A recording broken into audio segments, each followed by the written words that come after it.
work that's being done on the rail trail. I learned that they're starting in Emden and working their way down. So the contractor's been selected and they've already started removing the iron and the railroad ties. They've got places where they're going to go. And according to the state, after that is up, it's only going to take just a little bit of grading here and there, and the trail will be ready for ATVs. So they anticipate people on this northern part of the trail being able to use it by later this summer. So there are grant funds from the state that municipalities can apply for to help fix some of the smaller crossings that are in each town. The state is going to take care of the bridges that go over the river. The state's going to take care of making those safe and ready so the towns don't have to participate in that. But when it comes to the smaller crossings, and I took some pictures today, like the one on Water Street and the one that goes over Jones Brook by the sanitary district, those will have to be replaced with finished items like I saw. I gave you some examples of other bridges in other towns that will have about 3-foot sides on them and new 2x6s and new decking that go across. So what's going to happen is the town of Anson is going to apply for a grant through the State Parks and Lands Department. Madison can't apply for a grant because we don't have enough trail that runs through our town. You have to have a minimum of 5 miles of trail. Anson has 7, we have 2. And so we can't apply for a grant on our own. So in talking with Tammy Murray, she's getting some contracted quotes and bids to do a couple of crossings in Anson and some culverts in Anson and these 2 crossings in Madison. She's going to incorporate those into her grant, and we'll work it out financially to be able to get all these projects done, hopefully this year. Because the application has to be in by May 30th, and then you have to spend the money by November. So there's some exciting projects, and the folks with the ATV clubs and snowmobile clubs are very excited about all these prospects. So, and along that, Mr. Agopian asked the question at the last meeting, is what about access to the downtown retail areas? And that's a question that's probably going to come to you this summer from the ATV club as to how to coordinate that, and obviously there would need to be some work that the select board would need to authorize to be able to make that happen. So that's all I've got for communications. All right. New business. Number 1, review town meeting warrant articles. So in your packet, there should be 3 different pages, not all 9 pages of the draft of the town meeting warrant. As you recall, last meeting, the board put the article on there to change the town clerk treasurer position from elected to appointed. And you had asked what we thought of the road commissioner position, and Mr. Jeff Wright was not available. So he is available tonight, and I invite him to let you know what he thinks and speak to that situation. Well, give it some thought the last couple of weeks since I was informed about this. You know, I don't really have a problem of going, you know, to an appointed or an elected position. The only thing that I would like to see, if it goes to the elected position, to make it a 3-year position. Skelligan has done it quite a few years ago. They seem to have pretty good luck with it. You know, since I've been working here in the mid-90s, we've had 3 road commissioners in the last 27 years. So I would call that a pretty good average by letting the people vote and vote that person in. On the other side of an appointed position, if we was to go that route, I would honestly like to see the position appointed by the Board of Selectmen. So that would give you a lot more different ideas of the person that you would want to hire, you know, for that position with, you know, the credentials that they need or the experience that they have. So those are my thoughts on the appointed and the elected position. I know we've tried this in the past for the elected position, and the townspeople opted to keep it that way, but I'd like to see it go to 3 years, if so be the case. So go. I was under the impression anyway, like if we hire somebody, right? And then like a person in charge, does that come before the selectmen or you make that decision? So I can do the hiring and then make a recommendation to the board that you appoint this person. And in July, you get that long list of appointments. And so that would be, you know, the process is we would go through the hiring and interviewing process at the town level, and then you would have the final say.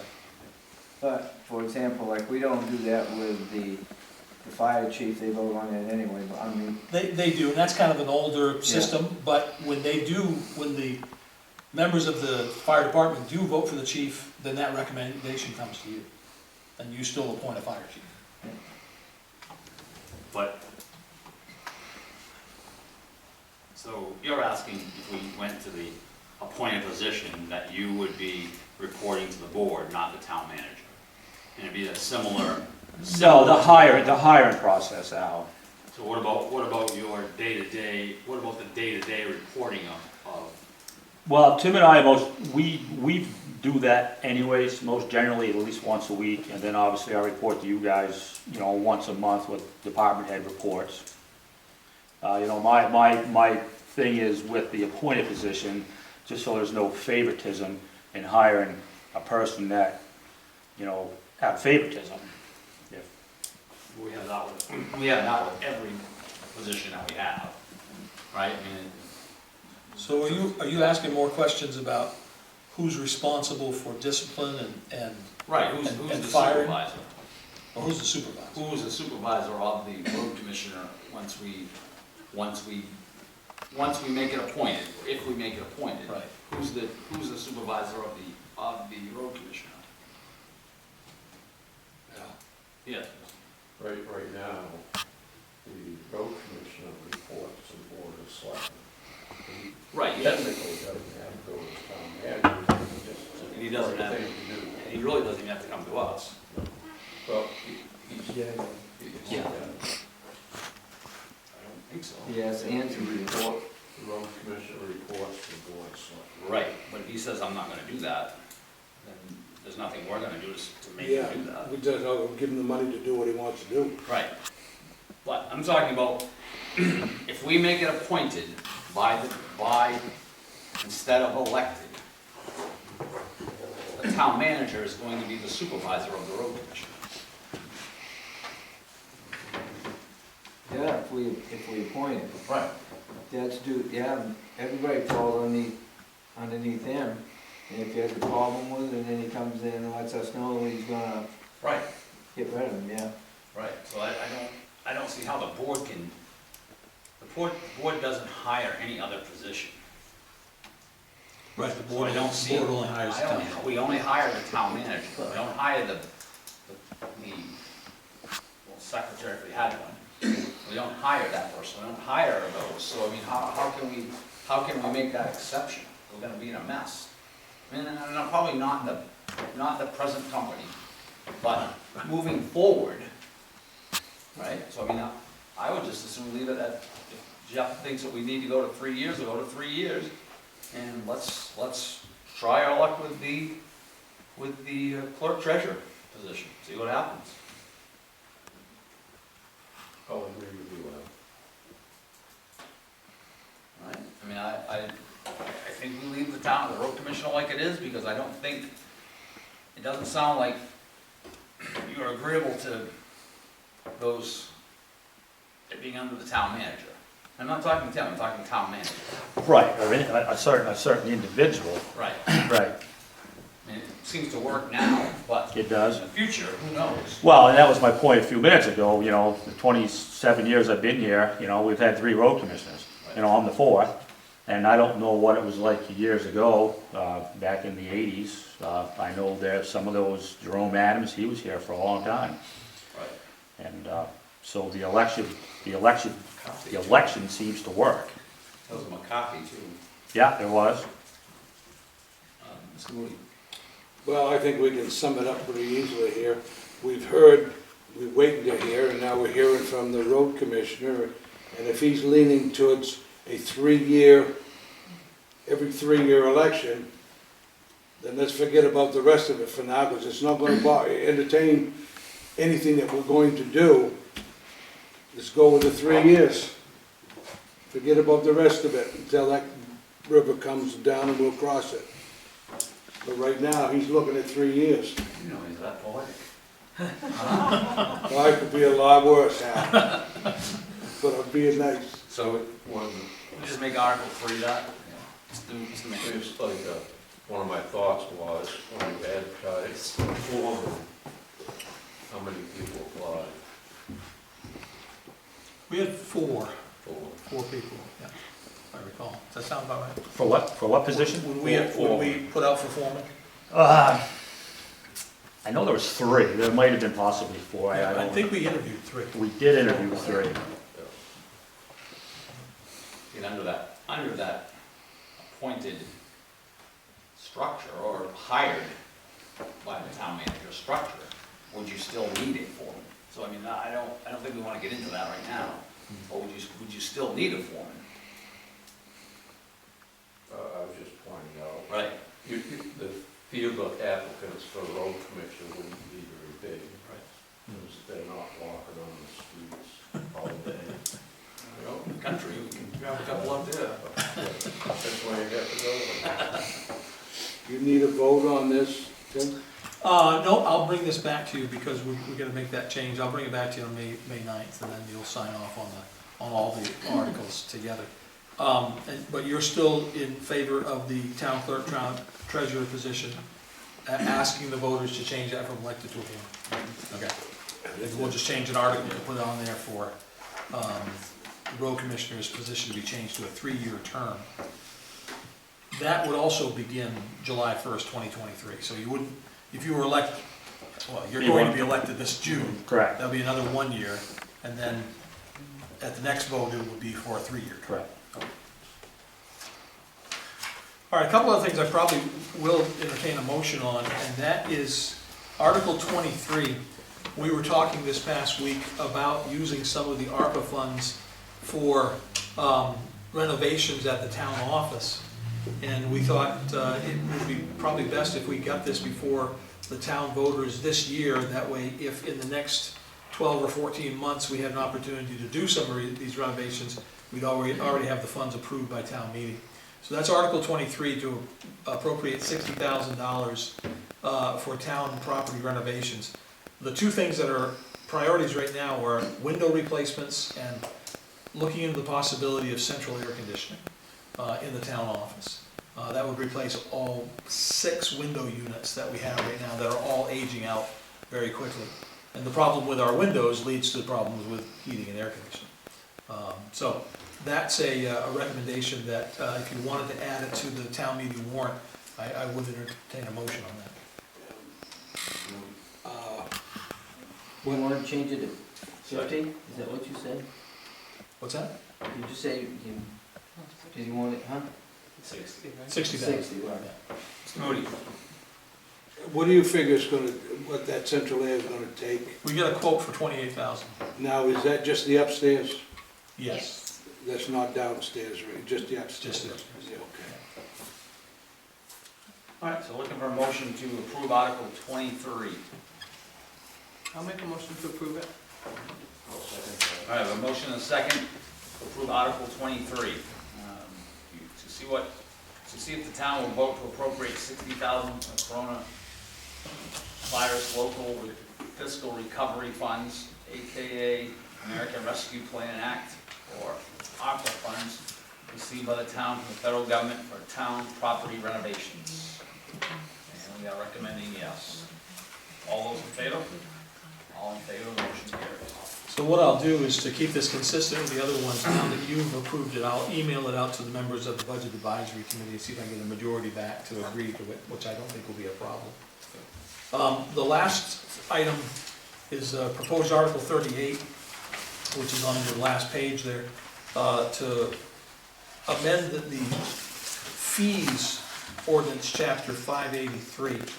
And this will become more evident as we get down in the agenda to the next couple of items under the fee schedule. When I was doing some research, I realized that it's the intent of the board, it has been the intent of the board to remove as many dollar figures out of the ordinances as possible, because once those dollars get stuck in the ordinance, that's the rule of law. So that way the fees can be easily adjusted at the selectmen level. Well, this old article has been there since 1999 that has a lot of the same fees in it. So later on in this agenda, I will talk about this more specifically, but I'm going to recommend that we add this article to amend it, and we'll talk about how we're going to amend it a little bit later. So I just wanted to leave that out there for your information. Okay. Thank you. All right, number 2. On the fees, is there any way you can, put the trash haulers and the construction in there? In the fee schedule, or in the warrant, or in the In the fee ordinance? schedule, put that one in there. When we talk about fees, I think Yep. those should be included. Right. So you're saying if we added the commercial haulers to the fee schedule? Yeah. Right, okay. Because I did double check the solid waste and recycling ordinance, and there's no dollar amount in the ordinance, which is good. It says the selectmen shall set the fees. So I will bring to you what those fees are. Right now, it's $250. That's the fee to have a commercial hauler's license. Okay, So we can add that to the fee schedule. yeah, and construction. It's all the same. Oh, it's all the same? Yep, a commercial hauler either hauls trash or demo. Okay, And they have to have a license for both through the state. They show us that license and they pay the $250 and they can haul in Madison. okay. All right, number 2, appoint election ballot clerks. And you have 2 lists, one is a Republican list and one is a Democrat list. So this process has to be done every 2 years. As you can see, these folks will be authorized to work elections from May of this year through May of 2024. You can vote on to approve both of them, you can vote to approve one at a time. Tim, my wife called Kathy? Kathy today, Yep.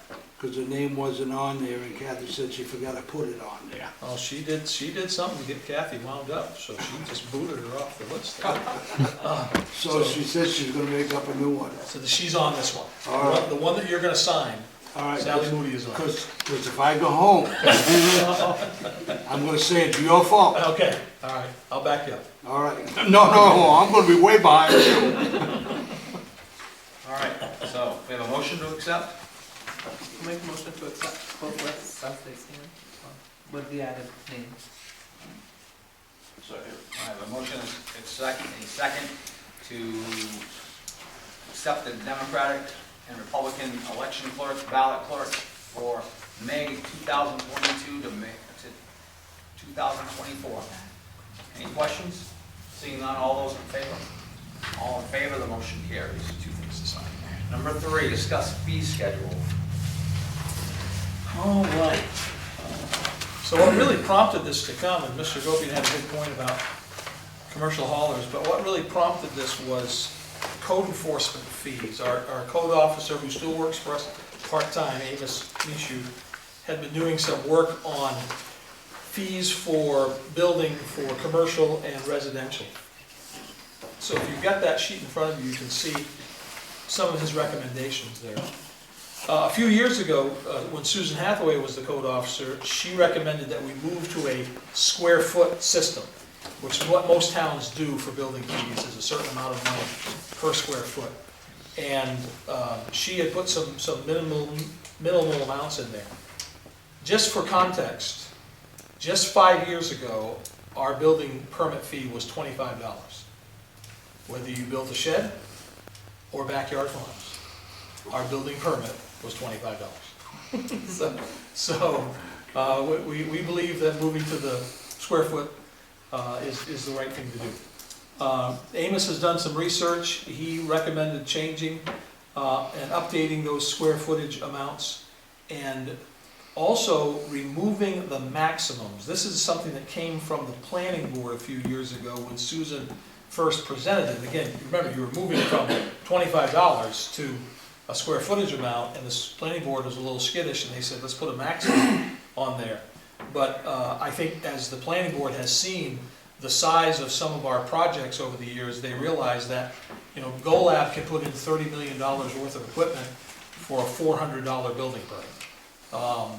All these solar projects that are going up, covering hundreds of thousands of square feet, a $400 building permit. So they've asked Amos to come back with specific to solar arrays, because by the square foot's ridiculous, but you can do it by the kilowatt hour or something like that. And so he's working on that. So as you can see here, if you were to put a new house up and it was a 1,000 square foot house, at 20 cents a square foot, that would be about a $200 building permit. And so this appears to be reasonable when you compare it with the other communities around us. And most likely, I'm referring to Skowhegan, Fairfield, Norwich, Waterville, Winslow, that area. So, the only other change to this is on the very last part of the second sheet. Kathy recommended taking the voter list off of our fee schedule. We can still help people get voter lists, but the state takes care of all that now. So if people come in and they say, I want a specific voter list, Kathy can direct them to the place on the state's website where they can get that. So we don't really generate anything in-house anymore, so there's really no need for a fee for that service.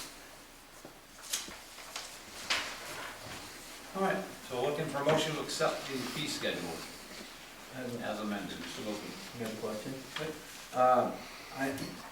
Not that I really care, but I was just wondering, how come, for example, when you take and run, like you're sending a fax, the first one costs $4, the next one costs 50 cents? I mean, it's still the same thing. Is there any reason why they do? I'm just wondering what was going on. Is this old fashioned anymore? I'm gonna have to inquire and get back to you. I don't know. It's been that way since 1999. Yep. So, do you have an idea? No, that's the way it's been. And you still pay for your dialing out if it's long distance. We still get charged a long distance fee. So it's always been that. And it's expensive to have one of these, when you're sending a message out over the air, the whole thing, you send a fax or something, the phone alone is like $40 a month to have that line. It's kind of pricey even for that. So, $4 is pretty cheap. I just wanted that as well. All right, so looking for a motion to accept the fee schedule. So moved as read. All right, a motion, we have a second. We have a second to approve the fee schedule updated on 4/25/2022. And I will take Mr. Agopian's recommendation. I'll add the commercial haulage to it as well. All right, seeing no questions, all those in favor? All in favor, the motion carries. All right, number 4, discuss amending chapter 583, fees. So this kind of gets back to Article 38 on the town meeting warrant. And I found, and I printed it out for you, but basically we created this chapter back in 1999, and it lists in there a lot of those same things about photocopies and faxes and return checks and fees for non-residents, for notaries, and vital records. And all of that is on the fee schedule that you approve. So I would recommend removing the dollars from this ordinance, going with the fee schedule, and then just you don't have to erase the entire chapter. You can just put that chapter that's a statement that says the fees charged by the town of Madison for services available to the general public are set at the discretion of the select board. A schedule of fees is available at the town office. So that allows, in ordinance, the selectmen to set the fees without having to go back to change all the numbers, because there's things in there that we don't charge for anymore, or we charge a different amount for it. So that's my recommendation, to take that to town meeting, to strike everything that's in that article and just replace it with a short 2 or 3 sentences. Motion to accept that. All right. Second. I have a motion and a second to accept the changes to the chapter 583 fees to be taken to town meeting. Any other questions? Seeing none, all those in favor? All in favor, the motion carries. All right, number 5, discuss personnel policy section 6A overtime. Okay, in your last sheet in your handout, there is a little example, and I pulled some language from our personnel policy. So we're seeking direction. Tammy had brought this to my attention, and I've seen it on time cards over the years. And it really comes down to a change in the personnel policy that happened several years ago to try to address a past practice. And this is where there's a little bit of a difference between how non-union employees are paid and how union employees are paid. Our union employees are allowed to earn overtime after 10 hours of work in one day. And that's specifically during the plowing season or in the case of an emergency. So if they're out working for 12 hours in one day, those 2 hours are paid at time and a half overtime. That same formula does not apply to the non-union workers. So a non-union worker works 12 hours in one day, their regular day is 8 hours. They're not automatically earning overtime for those extra 4 hours in one day. In order for them to have overtime, they have to exceed 40 hours in 1 week. So I'll give you the 2 most common examples are during our audit time, where our finance director works long hours, and during election season, when the clerk will work long hours, especially on election day or the day after election day. So what has happened sometimes in the past is that a person will work 14 hours in one day to show that, well, there's 6 hours there of overtime, but because they have earned time, they may take a sick day or a vacation day at the end of the week, and that now, if you give them the full sick day, 8 hours, and the full vacation, 8 hours, now they've had more than 40 hours in a week. So the question's always been, if a person works 4 extra hours on one day but fills the rest of their week with vacation or overtime, does that make that 4 hours time and a half? In past practice, we have paid it out as time and a half. But according to our policy, it is not to be paid out at time and a half. It can be paid out, but paid out at straight time. Now, holidays also come into play as well. Because if you have a holiday in a week that gives you 8 hours, or in the case of a union employee, 10 hours, because they work 4 10s, that holiday can bump you over 40 hours. The way the union contract reads is if they're out plowing and they have 35 hours a week from plowing, and then they have another holiday in there, that's another 10, that's 45 hours, we do not pay them those 5 hours overtime.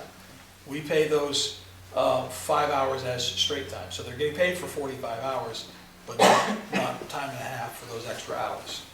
So I highlighted at the bottom of Section A, number 5, paid time leave for any purpose shall not be counted as hours worked. Paid leave time, so that's vacation, holiday, or sick time, shall not be counted as hours worked unless expressly permitted by the town. So I guess I'm looking for some clarification on when we would expressly permit that, and who is the town? Is the town the board, or is the town manager? So now I've thoroughly confused everything. Sure as heck yeah. How does this clash with the union? If we change any of this wording, or one way go one way or the other, is this gonna clash, especially with the road union? No, it won't, because they have their separate contract and they don't go under the personnel policy, okay? There are a few other exceptions in the union contract that are not in the personnel policy. And the union contract, also, the guys get paid after a 10-hour workday overtime, not an 8-hour day. Okay, so in this situation right here that we're talking about right now, does not impact you or your people? I'm still personnel policy, Yeah. because I'm not in the union, because I'm manager. But it doesn't impact. No, your it does union. not, That's no. all I'm wondering. Okay, so, cutting through what you just said, we want to treat it as somebody works 8 hours, and they work 2 overtime hours to get to 10, those are paid as overtime. No, Those not are what not, we don't wanna do that. So that's not what he said. the policy says right now that if you use your vacation, sick, or holiday to make your week go over 40 hours, the policy says right now, any hours extra are paid at straight time, not time and a half. However, it has been our past practice in some cases to pay that individual time and a half because they wanted their overtime to count, even if they did use their holiday, vacation, or sick. And that goes back to past practice before this policy was changed. And if you, for those of you who are on the board, which I don't think anybody but Al was, and Glenn was around, but that was a big sticking point, to move that away from earning overtime after 8 hours in one day. Because I mean, if you think it through, it typically if you're going to cover that time with a holiday or a sick day, it isn't really overtime anyway. I mean, if you think of it that way, Right. they did not actually work those hours. Right. I think if they want the overtime, then they have to work 5 8-hour days plus the overtime they actually work. Right. Friday, they would get it. And we could go by the policy that's in place. Okay. Yeah, I have one question here. This doesn't apply, this isn't the same thing as their contract, I mean, as the contract. The difference is the contract for the highway workers during the snow season Yeah. allows them to automatically get overtime after 10 hours in one day, regardless of how many hours they've worked in a week. They may only work 38 hours in the week, but if they had one day they work 12 hours, they get 2 hours overtime. It's a little complicated. And the other past practice with highway was if you had to come in the summer and you worked 10 hours, you would take it as comp time. Right. You wouldn't get overtime. And that's another thing that I think is just in the contract, not in the personnel policy. There's no comp time in the personnel policy, only in the, Why do we still have this stuff here in the personnel policy if they have a different contract, what they work under? There's two policies. Why? This is. Because there's a union policy, Right. which we're not talking about union tonight, we're just making a comparison. We're talking about regular personnel policy. So Jeff's, I assume, not in the union, right? correct. Correct. All right. And we'll say that I'm working for Jeff and I'm not in the union, right? But these 4 people are. So I have a different contract than these 4 people? Correct. I gotta know He's what working- it is. But if you're in highway, you're automatically in the Right. union. Oh, Well, it's a closed shop, automatically yes. union? Yes. The winter help is not in. Correct. The what? The Part-time. winter help Oh, is not. so those in- are part-time employees? Okay, so they would be under this That's, contract? that's a good question. If you No. have a seasonal driver that works 12 hours in one day, does he get 2 hours He overtime? does, he follows the payroll from the highway contract. So even though he's not in the union contract, we follow the same practice. Correct. And that was a bit an argument years ago, if you remember, Glenn, it was the difference between a full-time and a part-time. So we called them full-time seasonal. And that is an extra added benefit to get some help in the door Yeah. to make it fair. And get the boots. And get Money what? for the boots. And boots. The boots, yeah. Did you pass your hearing? I remember that one. Thought he said booze. Maybe that too, I don't know. Question All part. right, so we need to So- take a motion? So I just want to make sure everybody's on the same page, and Tammy, you certainly ask questions Mhm. if you need clarification. So, one of the things that the practices in the contracts is if there are paid time off, like sick time, vacation time, holiday, that doesn't push you into automatic overtime. And that's what we're trying to address here. is that if a person is going to earn overtime, it has to be for hours worked, and that's what the policy says. Right. So if you're content with it, that's the way it should be enforced, then we'll have to go ahead and enforce it that way. So you are eliminating comp time. There's no such thing as We comp have, time. the personnel Whatever they policy, work, they get paid for. the personnel policy has no comp time in it. Highway does, but the personnel policy does not. Upstairs. So for non-union employees, there's no comp time. Okay.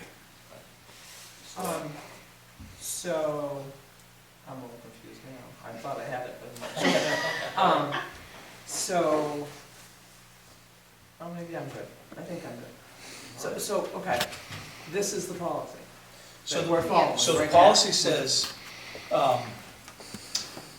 employees shall receive time and a half for hours worked in excess of 40 hours. Right, so, And then above that is the definition of hours worked, can't be vacation, sick, and holiday. so we're not observing that now?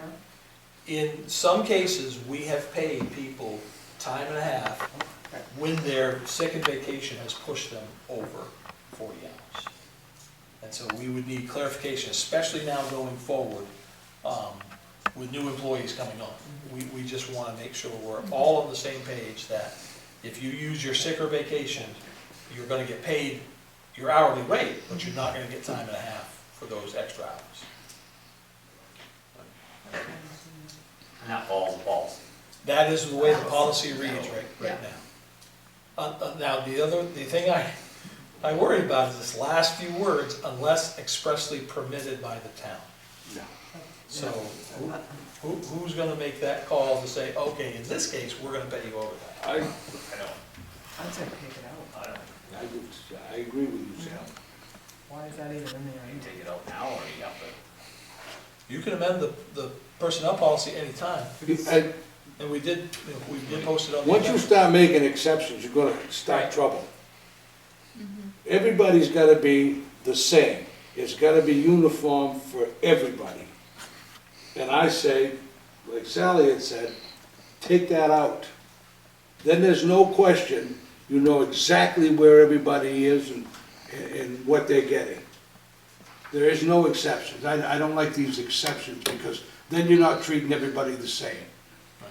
Then you're gonna have you're gonna have personnel problems. So you just stop it at hours worked, or unless expressly permitted by the town. If you wanted to make a motion to strike those last few words, then that certainly would fit with what we're talking about. Is that helpful for you, if we Yeah. make it more clear? Yeah, I think that's very good. Can I just make one question to make you think a little bit more? So say, I'll use me for an example. Say Monday, Tuesday, and Wednesday, I work 10 hours each day for an audit, which sometimes I do. And then Thursday and Friday, I say, okay, I'm done, I'm taking 2 days off on vacation. So you can either look at it two ways. You take 30 hours work time. I'm gonna take 8 hours, so 16 hours of vacation. So it's 46 hours in 1 week, but it's all just paid regular time. Or do you want it to be 30 hours worked, and I only work up to 40 typically? Do I only take 10 hours to meet my vacation to my 40? So which way would you rather do it? If I'm supposed to work those extra 2 days typically, is it okay to take those 8 hours of vacation? Let me add an answer to that You're question, making this because what Tammy is proposing, if we're following the personnel policy, Yes. what Tammy is proposing has to be discussed with the town manager ahead of time. What was happening in the past is you had workers in the office that would stay 2 or 3 hours after work and do extra work to get the overtime. And the previous town manager just signed off on it. Then you had this policy that made this more specific to this. So if Tammy and I know that the auditors need this, this, and this, and she said, I'm gonna need to work 5 or 6 extra hours to get this done, I want her to do it because I know she does a good job and I know she's gonna give the auditors what they need. If somebody comes to me and says, you know, I'll help you with the minutes to the meeting, just give me the recording, and I'll stay till 5 or 6 o'clock on Tuesday night, and I'll write up the minutes for you. I'm gonna say, no, I'm fine. I don't need you to do that extra. If someone says, this election is gonna take 16 hours to count everything in November, then I'm like, yes, you need to work those 16 hours to get that election done. So I need to have a conversation with anybody that's gonna work over 40 hours a week. That's weighed into the personnel policy. Now, the tricky part is, I don't want anybody to limit themselves on their earned time, because that's also a benefit that they've earned. So in Tammy's scenario there, I'd be willing to pay her the extra 6 hours straight time. She uses her sick, or she uses her vacation, and she's worked 6 extra hours that week. Not overtime, but by the policy, pay her 46 hours straight time. I have no problem doing that for the work that she needed to get done that week, because it benefited the town. That's fine. Right. In my history, in my experience, I don't want. rather than overtime. Right. It's better than overtime, and I don't want to be penalizing people to say they can't use all their vacation. Right, because then we have That a would be crunch time where we have to use our vacation, and then I run over my allotted time. Another question, does that mean that doesn't go against policy? What you No. what you just No, talked about? I just wanted Right, clarification, no, I that's all. think that's fine, as long as it's not overtime. Yeah, So what you're saying is, they're gonna be paying out vacation time and sick time. And paying her for the. Instead of someone taking time off, you're gonna pay them to stay. That's what she just said. Is that what you just? Yeah. well, If you- you're if you paying out my 8 hours on Thursday and Friday, but then I work extra Monday, Tuesday, and Wednesday. Right. And So you're is gonna it 30 hours regular time, or do I only take 10 hours of vacation to make my 40? But if I didn't take my vacation and I worked those days, then I would have overtime. I think So, I mean, it's like this, how do you, what's the That's the benefit? same thing as right there. If they come in and work elections and work 16 hours, Mhm. they work right through till Friday night, they get time and a half for those 8 hours. Right, That's because that's the hours worked. hours worked, but Yep. How many hours are we talking about? How many often does this happen? 3 or 4 times a year. Alright, so I mean, that is really a lot. Dollars wise, it's not. It's just fair practice. Yeah, I think just gotta get it so it's fair for everybody. I mean, I don't think we need to Well, beat this to death. I mean, you could mix it up any way you want to, yeah, but you've worked, in your example, you worked 30 hours, mhm, and you're gonna take 2 days off. mhm, They're gonna get paid for the 30 hours you worked, plus the vacation or whatever time you Right. use. No overtime. correct, no Basically. overtime. What if she says that's not worth it? Well, that's up to I her. don't wanna work those 2 hours, I don't wanna work those 2 hours overtime. But I'll do it the next Well- day. that's where he comes in. Well, I see what you're saying, too. I can't imagine anybody doing that, but, Oh, I mean, if you have, most of everybody that works at the office, if we need to get stuff done, we get stuff done, we don't wait. It just goes back to if you work it, you get paid. You don't work it, you don't get paid. Right, And if it's over Okay. your And time, you the get- only thing I get a little confused on is, I'm not picking on you, but No. use that for an example. You got your 40 hours in mhm, on Monday, Tuesday, Wednesday, Thursday, right? Yeah. All right, and you want to take Friday off. I can understand using the vacation time, but I have a problem with sick time if I was in Tim's spot. I mean, do you guys get a lot of sick hours accumulated? You can't sell them back or anything like that? According to both policies, you lose your sick time if you leave. Oh, if you Oh, right. leave, If you leave, you lose 75% of your earned sick time unless you've been there 20 years. So we don't sell them back. I know some of the other agencies around here do that, but we no, don't sell I mean back like sick the end of the year. time. No, we don't sell back the sick time. Do you accumulate them or anything? Yeah. You accumulate. Up Yeah, to a certain- up to Okay, 360. so I guess in they wouldn't be any difference between your vacation and sick time then. There's some places, you lose it, so you have to use it, and Right. knowingly that you're not sick, then I wouldn't be happy with that, but vacation time. Mental health. Alright, so we're gonna leave that in there because we need it, or we're gonna get it out of there? I think we should get it out. Yeah. I'll make a motion that we eliminate the last 2, 4, 6, 6 words in that paragraph. Alright. Have a second? I'll second that. Alright, so we have a motion and a second to, standard work week, overtime, page 7. The last line should read, paid leave time for any purpose shall not be counted as hours worked. Period. Any other questions? Seeing none, all those in favor? All in favor, motion carried. Alright, selectmen's concerns, Mr. Moody? None, sir. Mr. Manton? Mrs. Dwyer? Mr. Wilkie? Citizens concerns. Seeing our citizens shaking his head, we'll look for a motion to adjourn. Alright, motion and a second to adjourn, all those in favor? All in favor, the motion carries, we're adjourned at 7:20. Can I just? Told ya.